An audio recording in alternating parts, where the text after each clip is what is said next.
Dans la tête et tout le corps, la douleur paraît lancinante, l'horreur devient permanente, la pensée reste vacillante et elle s'accroche à un souffle de lucidité, à une vague de discernement. Ici, les agents psychotroniques sévissent et glissent leurs ondes dévastatrices au sein des interstices de la psyché anesthésiée dans le cortex labyrinthique et corné. Du bas harcèlement, réseau tentaculaire qui inhibe les fonctions motrices intellectuelles jusqu'aux attaques physiques quotidiennes où se mêlent les ragots et autres menaces langagières. Tout un programme concentrationnaire est déployé par les suppôts de Satan, les cerbères militaires lobotomisés, les gardiens secrets de la dystopie et les entités des dimensions astrales.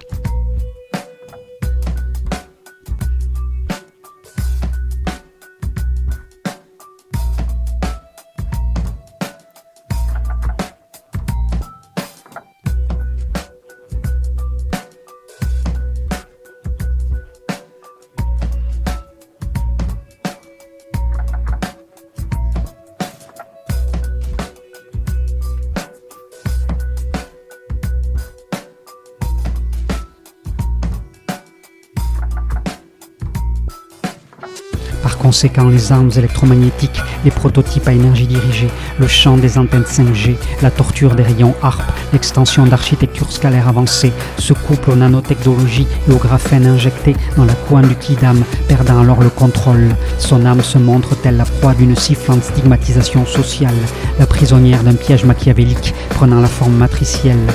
d'un rejet endémique planifié par un gang de sorciers sardoniques et de chiens sadiques surveillant le pyramidion duquel brille l'œil du porteur de la fausse lumière. C'est donc en soi que les solutions émergent, parfois grâce à un accompagnement idoine, afin d'intégrer sa puissance originelle, affamant ainsi les hyènes affolées qui rôdent dans les différentes couches de ce grotesque escape game, trouvant ses racines galopantes dans les loges et les coulisses de nos corps subtils, de notre psychisme en résonance avec une expression extérieure dramatique.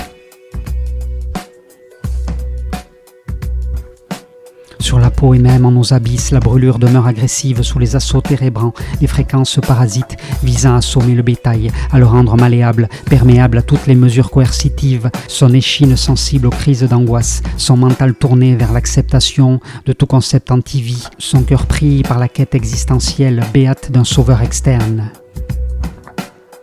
Seul le dévoilement permet d'avaler ces poisons, afin d'en neutraliser tout le rayonnement corrupteur, de s'aguerrir grâce à une position souveraine qui laisse la place à l'alchimie de notre essence, dont l'originelle clarté démasque la silencieuse extermination de notre humanité.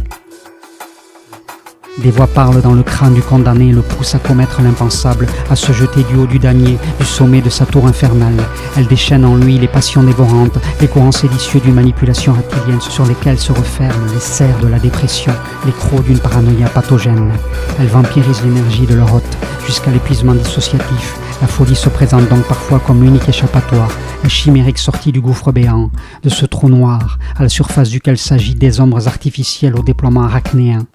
Là, ces mots ne sont que des gouttes d'eau dans le désert des perversions à l'œuvre coloniale, mais ils étanchent en nous la soif de l'être marchant sur le sentier d'une création réelle qui nous remet au centre d'une expansion solidaire grâce à la majesté de notre identité solaire incarnée.